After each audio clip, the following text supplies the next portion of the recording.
Senhor, meus queridos irmãos, graças a Deus por essa oportunidade que temos de nos reunirmos mais uma vez e desta vez para traçarmos algumas considerações na palavra do Senhor, principalmente para os tempos que nós estamos vivendo.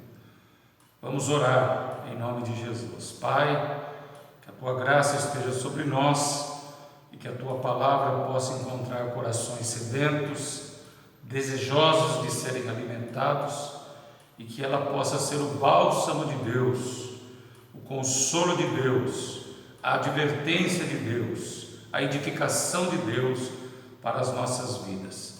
Seja bem-vindo, Espírito Santo, tome o controle de todas as ações. É a nossa oração agora, em nome de Jesus. Amém. Glória a Deus. Que a paz de Cristo esteja sobre você, que o amor de Cristo esteja sobre nós. Nós vamos ler no livro de Neemias, capítulo 1, e vamos aprender com Neemias algumas coisas importantes para esse contexto que estamos vivendo nesses dias. Neemias, capítulo 1. As palavras de Neemias, filho de Acalias. E sucedeu no mês de Quisleu, no ano 20º, estando eu em Suzã, a fortaleza, que veio Anani, um dos meus irmãos, ele e alguns de Judá, e perguntei-lhes pelos judeus que escaparam e que restaram do cativeiro e acerca de Jerusalém. E disseram-me: os restantes que não foram levados para o cativeiro, lá na província, estão em grande miséria e desprezo, e o muro de Jerusalém fendido e as suas portas queimadas a fogo. E sucedeu que, ouvindo eu essas palavras, assentei-me e chorei e lamentei por alguns dias, e estive jejuando e orando perante o Deus dos céus. Até aqui, irmãos, depois nós continuamos. Eu queria ressaltar para vocês como nós devemos nos portar nas calamidades, como é que nós devemos nos portar nos momentos difíceis, nos momentos de extrema pressão e de notícias desagradáveis, caóticas e trágicas. Neemias tem muito a nos ensinar sobre isso, mas nós queremos transmitir para você primeiro o contexto, o pano de fundo que está sobre isso. Primeiro que eu queria falar com vocês era sobre Suzã, a fortaleza. Suzã, a fortaleza, era o lugar de moradia de Neemias, porque ele era o copeiro do rei e ele morava em Suzã. Ele tinha um cargo de alta confiança, ele gozava de muitos privilégios e ele tinha a confiança do rei. Isso era o mais notável de tudo, ele tinha a confiança do rei. Mas eu queria trazer para vocês alguns dados de Suzã que vão deixar os irmãos assim de boca aberta e perplexos. Suzã era a antiga capital do Elão, Suziano, e ele distava de Babilônia mais ou menos 320 quilômetros, e era uma fortaleza. Pensa numa coisa suntuosa, pensa numa coisa gigantesca, pensa numa coisa grande. A área de Suzã, ela compreendia 50 hectares. Se nós formos reverter isso para o hectare paulista, o alqueire paulista, isso aí dá, sabe quanto em metros quadrados? 500 mil metros quadrados. Era essa a superfície. Mas nesta fortaleza de Suzã havia, eu até anotei aqui para não errar, ela era constituída, de uma sala de trono, chamava Sala do Trono, e essa Sala do Trono, ela tinha a extensão de 5 mil metros quadrados. Imagina isso na sua mente. Era o lugar que o rei se assentava no trono, era o lugar onde o rei dava os banquetes, era o lugar mais suntuoso dessa fortaleza de Suzã. Lá estava o palácio real, o harém, os pilares, o terraço, tudo nesta sala do trono. Ela tinha 30 36 colunas de sustentação. Tá? O piso dessa sala do trono era revestido totalmente em mármore vermelho, azul, branco e negro. E foi em Suzã que aconteceram algumas histórias, alguns relacionamentos bíblicos, como Daniel, Neemias, Esther, Assuero, que é o rei Xerxes, Artaxerxes. Esther, no capítulo 1, eu vou abrir aqui para vocês, para ler para vocês, e eu vou dizer por que é importante esse contexto de Suzã para vocês. Por que é importante nós falarmos de Suzã? Porque Neemias morava neste lugar, não é? Esther, não é? A partir do capítulo 1, a partir do versículo 2, olha só o que está escrito: naqueles dias, assentando-se o rei Assuero sobre o trono do seu reino, que está na fortaleza de Suzã, no terceiro ano do seu reinado, fez um convite a todos os seus príncipes e servos, o poder da Pérsia e Média, e os maiores senhores das províncias estavam perante ele, para mostrar as riquezas da glória do seu reino e o esplendor da sua excelente grandeza por muitos dias, a saber, 180 dias, uma festa de 180 dias, irmãos. É pouco não? E acabados aqueles dias, fez o rei um convite a todo o povo que se achou na fortaleza de Suzã, desde o maior até o menor, por 7 dias, no pátio do jardim do palácio real. 2 festas, para os ricos e depois para os pobres. As tapeçarias eram de pano branco, verde e azul celeste, pendentes de cordão de linho fino e púrpura, e argolas de prata e colunas de mármore. Os leitos eram de ouro e de prata, sobre um pavimento de porfiro e de mármore e de alabastro e de pedras preciosas. E dava-se de beber em vasos de ouro, e os vasos eram diferentes uns dos outros, e havia muito vinho real, segundo o estado do rei. Era uma glória, irmão. Suzã era uma glória incomparável para a época. Era o que havia de mais suntuoso, de mais magnífico e de mais glorioso. Então, isso aqui é importante, porque Neemias está nesse contexto. Quando ele recebe aqui no capítulo 1, né, os seus irmãos, veio Anani, um dos seus irmãos, alguns de Judá, e perguntei-lhes pelos judeus que escaparam e restaram do cativeiro acerca de Jerusalém. Ele estava neste lugar de poder. Ele não precisava de outra coisa na sua vida a não ser morrer ali, no seu conforto, na sua posição, né? com a sua vida praticamente feita, servindo ao rei, com a confiança do rei. Então, o coração de Neemias era um coração que não precisava de mais nada na sua vida. Só que quando ele recebe a notícia, ele pergunta, né, dos irmãos, né, que fugiram do exílio, como é que eles estavam lá em Jerusalém. Ele recebe esta notícia terrível, que os muros de Jerusalém tinham caído, que as portas tinham queimado, e o povo vivia em opróbrio e vergonha, estavam pobres e miseráveis. E diz o texto então que ele se assentou e chorou, e orou e jejuou por alguns dias. Então veja bem, nós temos 2 situações. Nós temos Neemias na fortaleza de Suzã, mas o seu coração não pertence à fortaleza de Suzã, porque cada judeu, irmão, eles tinham um espírito patriótico tremendo. Eles amavam por demais Jerusalém, eles eram patriotas. Então, quando ele tem essa notícia da sua terra, quando ele tem essa calamidade, essa tragédia, o coração patriota de Neemias quase que sai pela sua boca.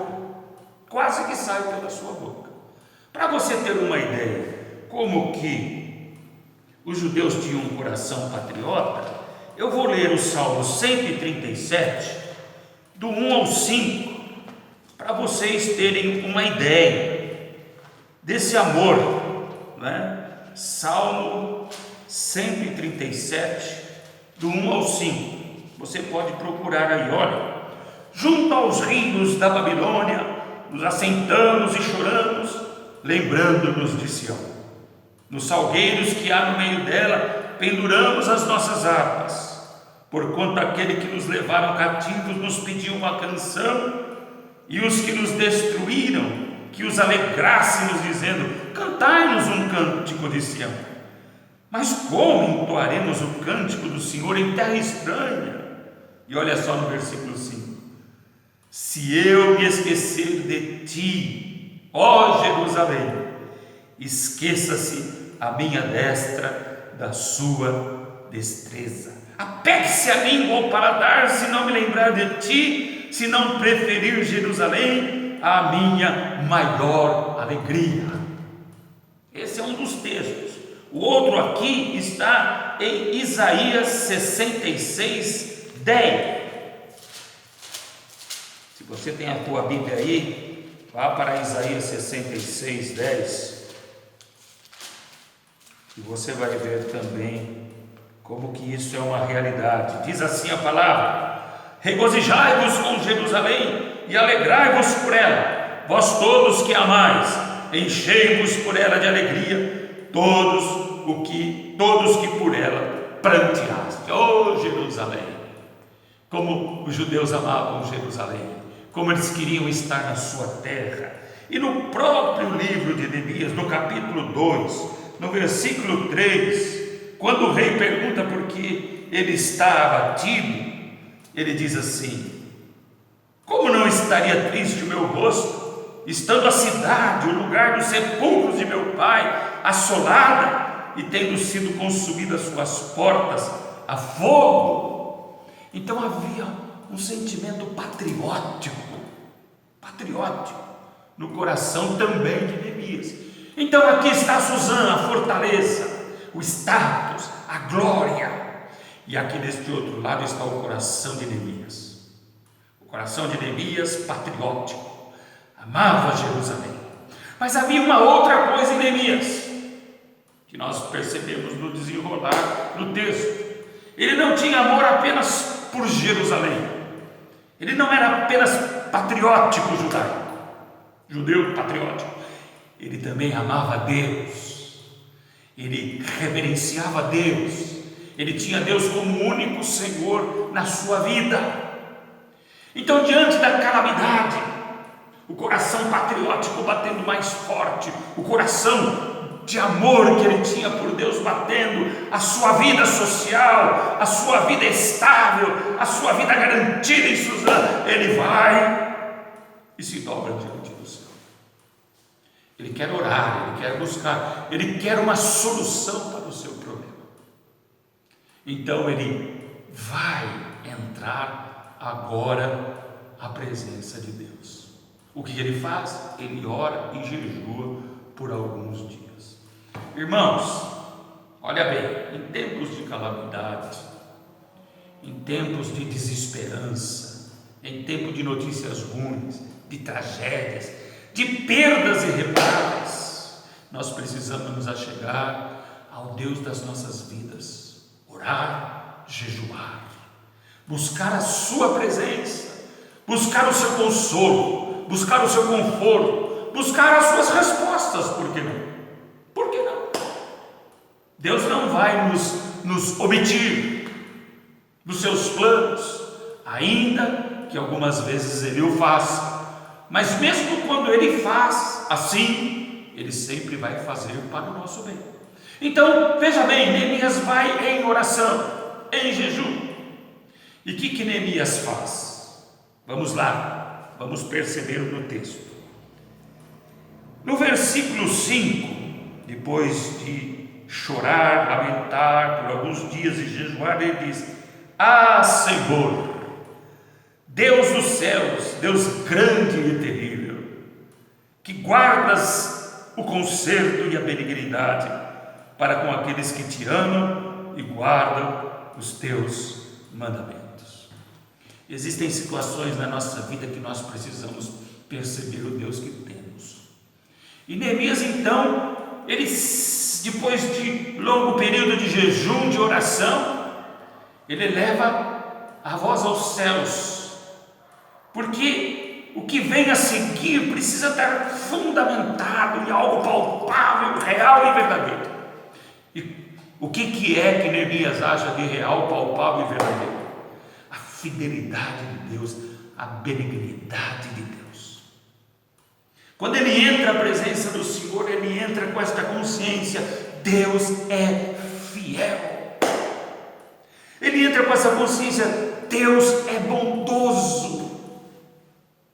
E é um contrassenso. A calamidade, Jerusalém, a sua cidade, dá a impressão então que Deus é mau, que Deus é ruim, que Deus se esqueceu de tudo e de todos. Mas mesmo diante do caos, ele invoca a fidelidade de Deus e a benignidade de Deus. E essa benignidade ele estende na oração, é para aqueles que amam ao Senhor e guardam os seus estatutos, guardam os seus mandamentos. Então, Neemias tem consciência de que Deus é fiel, é misericordioso, é bondoso para todos aqueles que o amam e para todos aqueles que o guardam os seus mandamentos. E me parece então que ele se coloca diante de Deus como este homem que ama o Senhor. Por isso que eu disse, além do coração patriótico de Neemias, ele também tem um amor a Deus. E ele guarda os seus mandamentos, mesmo em terra estranha, mesmo vivendo naquela sociedade cheia de glória. Parece-me que ele tem na sua mente que a glória do Senhor é maior do que tudo aquilo que ele está vendo. Então Neemias ora, invoca a presença do Senhor, ele vai orar, ele vai clamar, mas ele precisa ter esse firme fundamento: eu vou chegar à presença daquele que é fiel e que é benigno e que ouve a oração daqueles que o amam e guardam os seus mandamentos. Você também, nesses tempos de pandemia, irmãos, nesse tempo de isolamento, nesse tempo de pressão que nós estamos vivendo, de coisas abomináveis e cruéis que estamos vendo, nós precisamos ter fixo na nossa mente que Deus continua sendo bom, que Deus continua sendo fiel. Nós não cantamos, Ele continua sendo bom, Ele continua sendo bom. Ele é fiel e Ele vai atender a oração daqueles que o amam e guardam os seus mandamentos. Então não precisa se desesperar. Faça como Neemias, chore, pranteie, busque a presença do Senhor, mas diga: eu creio na tua fidelidade e eu creio na tua benignidade, Senhor. Eu creio. Então, depois de assentar o seu coração e fundamentar o seu coração na fidelidade e na benignidade do Senhor e na verdade da palavra do Senhor, ele começa então a orar. E ele diz: esteja, Senhor, atentos os teus ouvidos e os teus olhos abertos, para ouvires a oração do teu servo, que hoje faço perante ti, de dia e de noite, pelos filhos de Israel, seus servos, e faço confissão pelos pecados dos filhos de Israel, que pecamos contra ti. Também eu e a casa de meu pai pecamos, de modo que nos corrompemos contra ti e não guardamos os mandamentos, nem os estatutos, nem os juízos que ordenastes a Moisés, teu servo. Quando ele entra à presença do Senhor, ele entra com o espírito humilde. Ele não invoca o seu amor por Deus, a sua justiça, a guarda dos mandamentos. Ele começa a confessar: ouve a minha oração, estejam os teus ouvidos atentos e os seus olhos abertos para a oração que te faço agora. Toda a nação de Israel pecou, todas as famílias pecaram, e eu e a casa de meu pai também pecamos. Ele tem a convicção de que tudo aquilo que está acontecendo tem o fundamento do pecado, da morte. E quantas foram as rebeldias de Israel? E quantas foram os pecados e as iniquidades de Israel? Ele sabe que tudo aquilo advém daquilo que o homem semear, colher. Então ele confessa. E há algo interessante, né? Tem uma outra tradução que ele diz: nós agimos perversamente, eu agi perversamente. Porque quando nós chegamos, irmãos, à presença do Senhor, nós não conseguimos esconder nosso coração. Nós não conseguimos esconder o que somos. Tudo o que somos está diante de nós. A luz raia sobre as trevas e expõe a negritude da nossa alma. E foi isso que aconteceu com Neemias. Foi isso que aconteceu com Neemias. Ele se assentou diante de Deus, ele chorou e ele buscou a presença do Senhor. Ele se firmou na sua fidelidade, ele se firmou na sua bondade. Mas quando ele começou a invocar, o Espírito levou ele a confessar os pecados da nação e a confessar os seus próprios pecados. Prevaricamos contra ti, diz ele na palavra aqui. Nós desobedecemos os teus mandamentos, nós nos afastamos dos teus mandamentos. Irmãos, eu já disse para vocês algumas vezes, nosso problema não é, e eu vou dizer mais uma vez, a pandemia. A pandemia é o reflexo do pecado da humanidade, do pecado dos homens, e por que não dizer também do pecado da igreja. Todos são afetados, todos ficam em desgraça, todos ficam em pânico, todos ficam estressados. É isso que gera o pecado, é isso que gera as iniquidades, a morte pela enfermidade, a morte pela fome, a morte pelo desespero, a morte pela depressão. Simplesmente nós nos afastamos de Deus, e Deus quer nos reunir, Deus quer nos levar a confessar os nossos pecados. Esse isolamento, esse confinamento, esse desajuntamento é para nós refletirmos nas nossas obras, para nós refletirmos naquilo que somos, nas palavras que falamos, nos sentimentos que temos, e corremos àquele que é fiel e benigno e confessarmos como Neemias fez, confessar os nossos pecados para Ele e buscá-lo ardentemente, para encontrarmos respostas e soluções e operação de Deus em bom tempo, irmãos.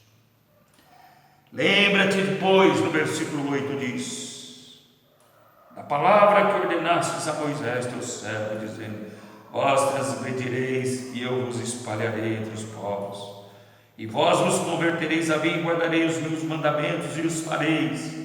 Então, ainda que os vossos rejeitados estejam no cabo do céu, de lá os ajuntarei e os trarei ao lugar em que tenho escolhido para fazer habitar o meu nome. Esses ainda são teus, e o teu povo que resgatastes com a tua grande força e com a tua forte mão. Ah, Senhor, estejam, pois, atentos os teus ouvidos à oração do teu servo e à oração dos teus servos que desejam temer o teu nome, e faze prosperar hoje o teu servo e dá-lhe graça perante este homem. Então eu era copeiro do rei. Então ele traz à memória as palavras de Deus para Moisés: se vocês pecarem, vos espalharei, se arrependerem, eu vos congregarei de novo. Quem sabe Deus está esperando a igreja se arrepender para voltar a congregar, para voltar à unidade da comunhão, do louvor e da santificação congregacional. Quem sabe? Esteja atento para a oração que te faço, disse Neemias. Mas agora, irmãos, acontece algo espetacular. Enquanto Neemias está orando, está confessando, perceba bem, no fim da sua oração, olha o que ele diz: faze prosperar hoje o teu servo e lhe dá graça perante este homem. Enquanto Neemias está orando, sabe o que acontece? Deus está ministrando no coração dele: você é o escolhido para essa missão de reconstrução. Porque até então ele não tinha.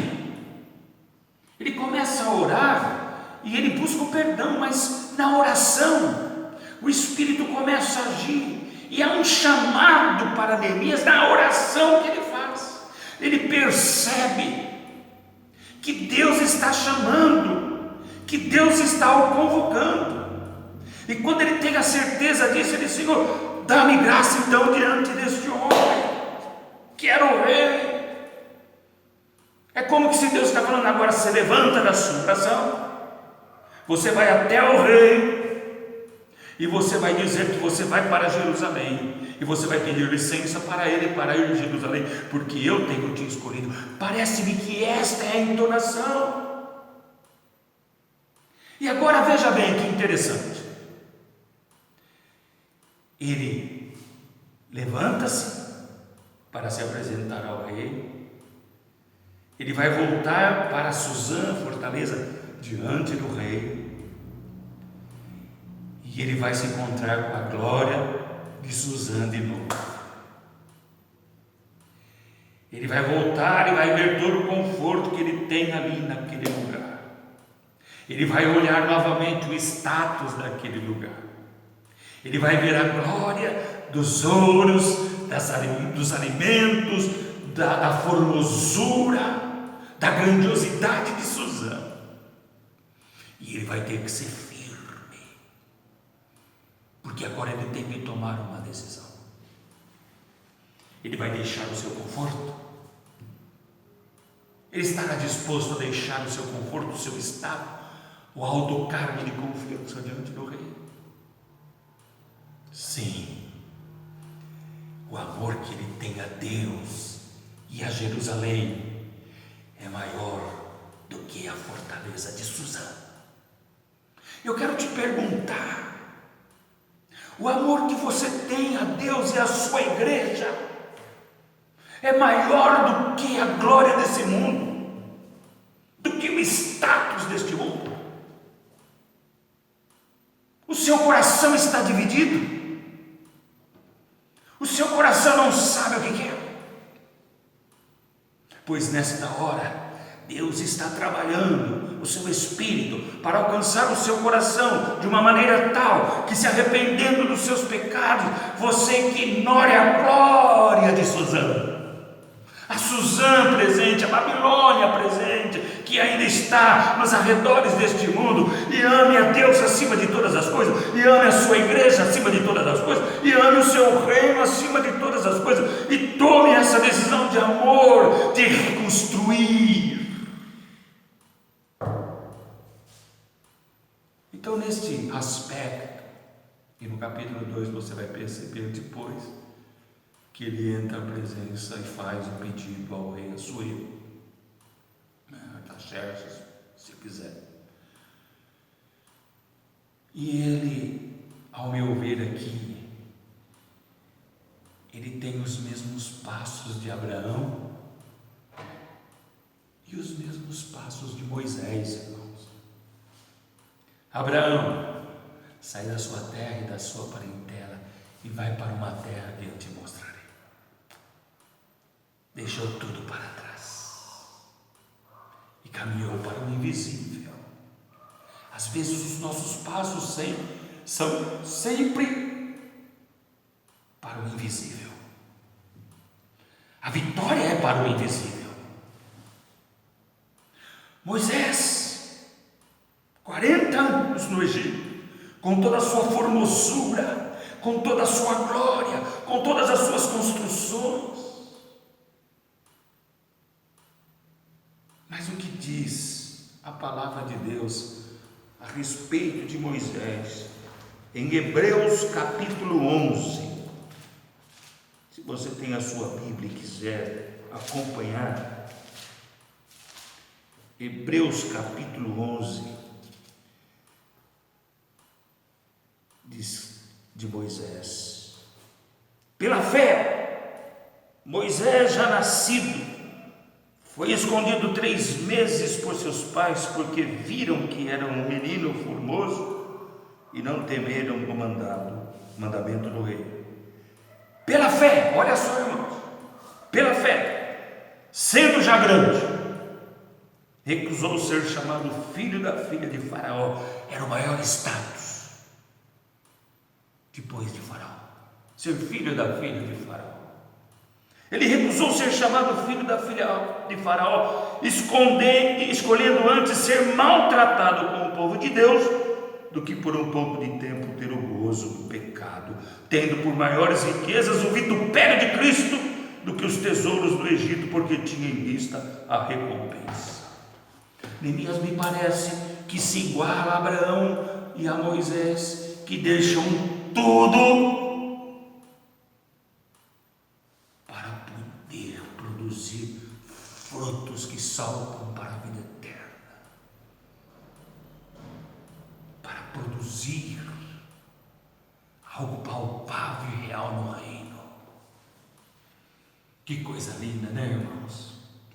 E a palavra do Senhor nos chama para seguir as pisadas de Abraão.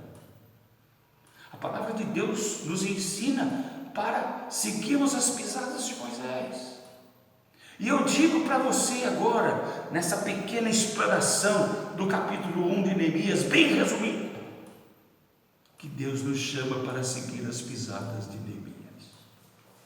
No meio desta pandemia, nós precisamos reconstruir os muros caídos do nosso coração,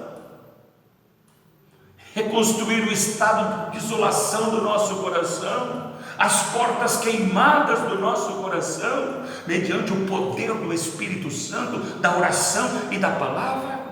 E nós precisamos trabalhar para reconstruir o reino numa sociedade falida, corrupta e cruel. Nós temos aqui diante de nós uma decisão a tomar, irmãos. Uma decisão a tomar. Você percebe que no meio dessa pandemia, nós estamos assim como que meio sossegados? Quantas vezes você chorou por essas pessoas que estão morrendo? Quantas vezes você chorou por filhos de Deus que estão passando necessidades? Você se importou com alguma dessas famílias aqui do Jardim Roosevelt, do Parque Roosevelt? Ninguém se levanta, irmãos, para dar assistência, para montar uma cesta básica,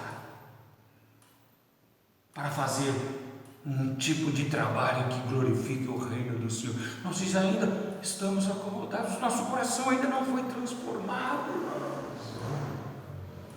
Nós vamos voltar daqui a pouco a fazer cultos congregacionais, da mesma maneira que saímos deles.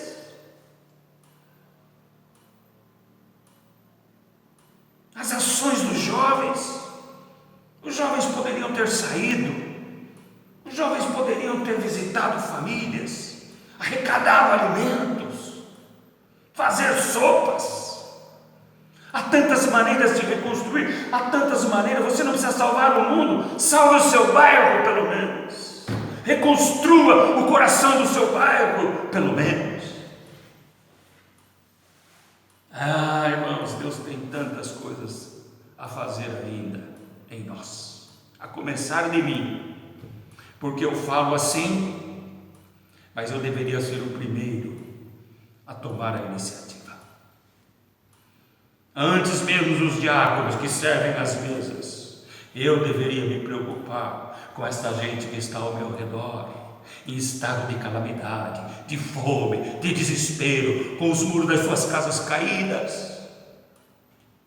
Eu, o Daniel. Mas quem sabe Deus ainda faça uma obra de poder nas nossas vidas e nos levante, como levantou Neemias para esta grande obra. Às vezes eu fico me perguntando, mas eu já sei a resposta, por que Deus nos colocou, tirou daquele lugar confortável da Bela Vista, cheiroso da Bela Vista, ali na Francisco Alves, tudo limpinho, tudo certinho, tudo bonitinho. Por que será, irmãos? Sabe por quê? Para tratar o meu coração, o coração do pastor Daniel, que estava conformado com aquela toadinha de todo dia. Então nós precisamos pedir para que Deus nos dê graça e favor, e que o seu Espírito nos incomode. Eu gostaria que você fizesse perguntas, mas que você dissesse as coisas, mas como é uma gravação, quem sabe no próximo estudo nós possamos fazer ao vivo, e vocês participarem um pouco mais. Mas eu gostaria de deixar esta palavra, mas eu estou confiado na operação do Espírito Santo de Deus na nossa vida. Moisés rejeitou o Egito, Abraão rejeitou Ur dos Caldeus, Neemias rejeitou a fortaleza de Suzã. E você vai renunciar o quê? Para edificar os muros da igreja e abençoar a igreja do Senhor, a sua casa e a sua vida. Querido Deus, dá-nos graça e favor, perdoa os nossos pecados e as nossas falhas, perdoa-nos naquilo que temos infringido a tua lei e os teus mandamentos. Nós muitas vezes também pecamos perversamente contra ti, e tantas outras não guardamos os seus mandamentos e sofremos em nós mesmos a pena por isso. Mas nesta noite nós viemos com o coração humilde e quebrantado, ó Deus fiel, Deus cheio de misericórdia, para que tu possa nos perdoar, para que o sangue do teu Filho Jesus Cristo seja derramado sobre nossas vidas, nos purificando e nos levantando para o trabalho, para a reconstrução, para a reedificação dos nossos corações e do coração da tua igreja. Fica conosco, Deus, dá-nos a tua graça e a nossa oração em nome de Jesus. Amém? Deus te abençoe, meu querido irmão. Fique com Deus e até domingo no nosso culto às 19h30. Um grande abraço. Amém.